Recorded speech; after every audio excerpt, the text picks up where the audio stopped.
Welcome to I-20 Wildlife Preserve and our Growing Up Wild workshop for teachers to learn how to take this program and put it into their own classrooms. My name is Kari. I have worked for I-20 Wildlife Preserve since January of 2018. I'm the Early Childhood Education Coordinator. Here at I-20 Wildlife Preserve, we focus on conservation, education, and restoration of the wildlife, and also provide a place for people to come and enjoy, and we have a lot of citizen science activities out here as well.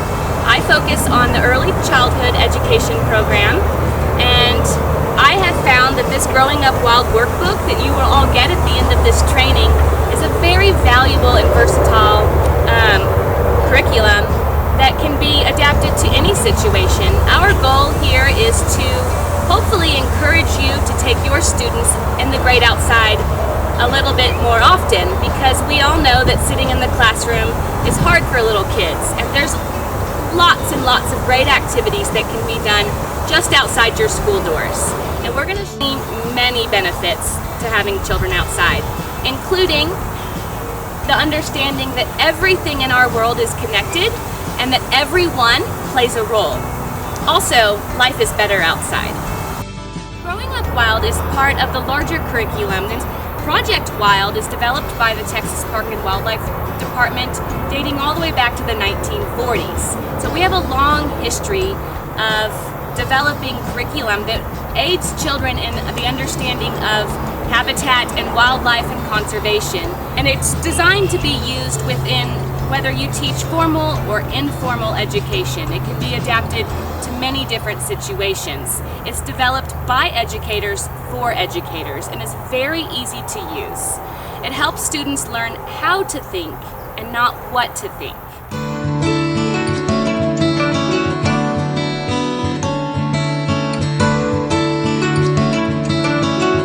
Now we will explore the activity format. Each of the 27 Growing Up Wild lessons are structured the same.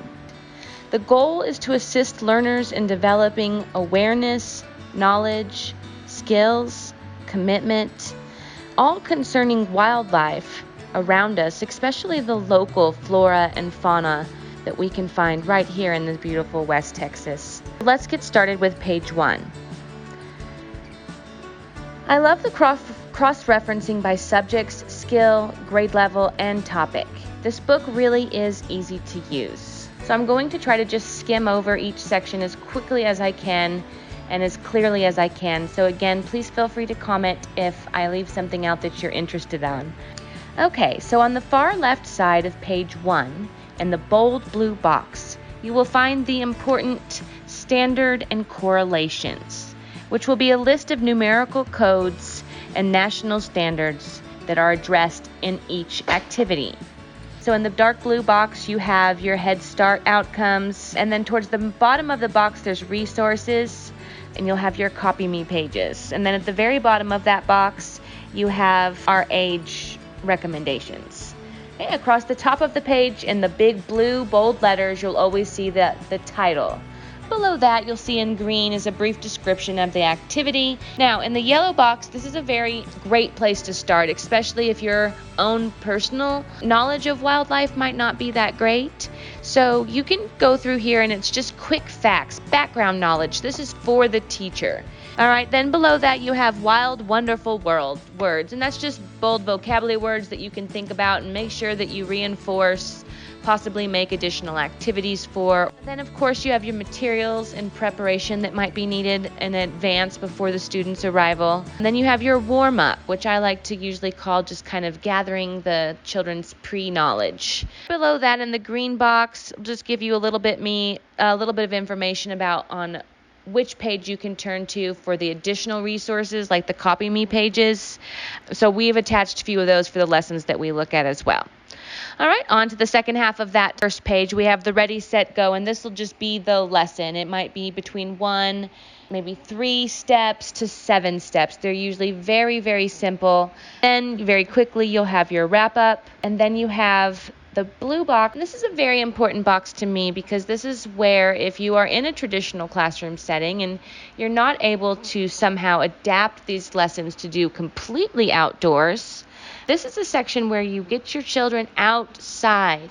Okay, on to the second page, we have in the left-hand corner the purple box with the 3 sections. You have a healthy me, and this is going to be just ways to get kids either active and doing things, or it'll maybe talk about your diet and making healthy food choices. Then you have Helping Hands and Mighty Math.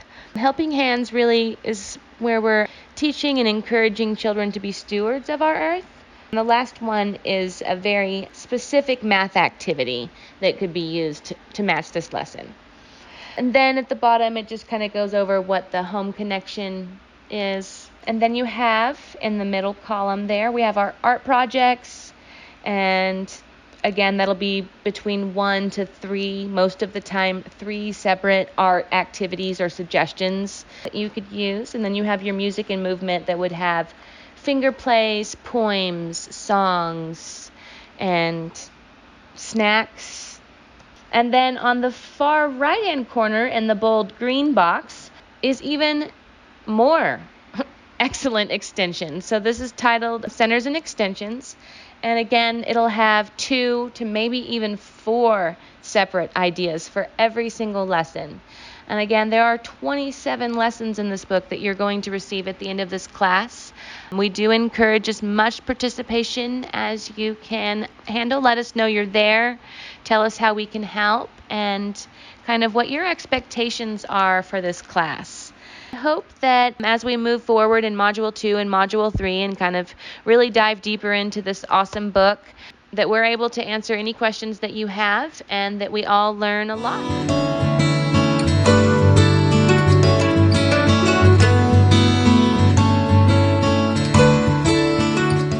We've looked at the activity format in detail. Let's take a deeper look at the first of our 3 example lessons. This is Less is More, where children learn that using less is a way of sharing resources. Let's take a look at this video of my children in a way that I've engaged them in both the warm-up activity, where we can find the value and the importance of sharing our resources, as well as the Take Me Outside activity for the recycle race. These are activities that you can do with your children in any setting and under many different topics.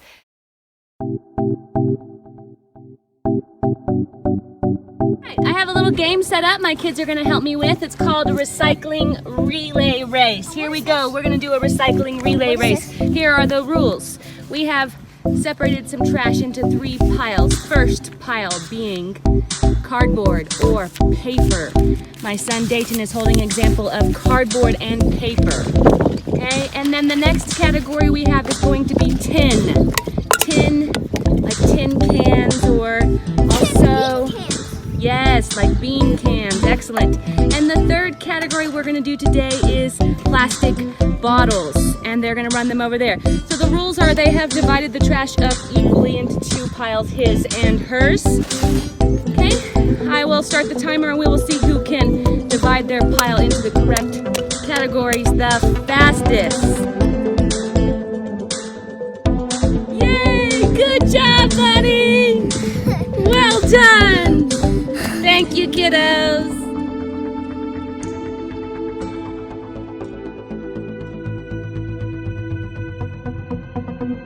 So in this first module, you have an assignment to do at home. So I have a friend here who's going to help me kind of go over what we want you to do for your assignment at home.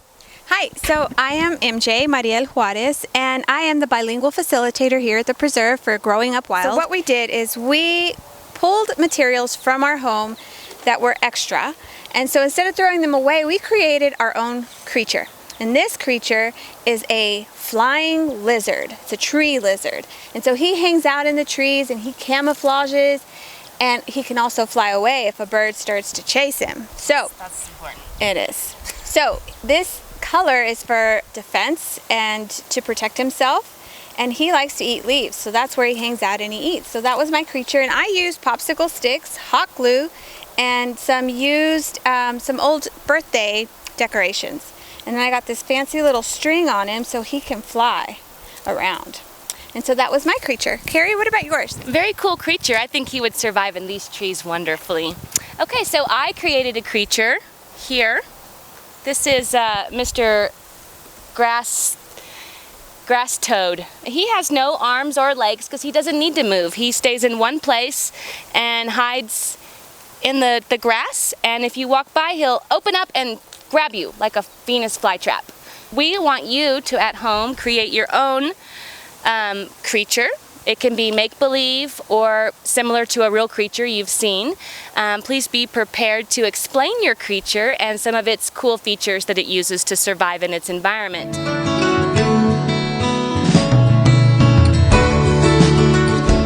MJ here with me. We're going to sing one of the songs that are in the music and movement section. We're going to sing the song Trying to Use Less, and we're going to sing it because we know that kids remember things with music. It really helps them, and then you'll catch them singing it all on their own.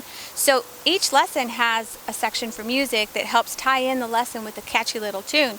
So we're going to sing this for you, just for you. Yes, you ready? Here it goes. If you're trying to use less, clap your hands. If you're trying to use less, clap your hands. When we use less, we show that we care for those we know. If you're trying to use less, clap your hands. You're welcome. So that brings us to the conclusion of Module 1, and we look forward to continuing this journey of exploring what Growing Up Wild has to offer.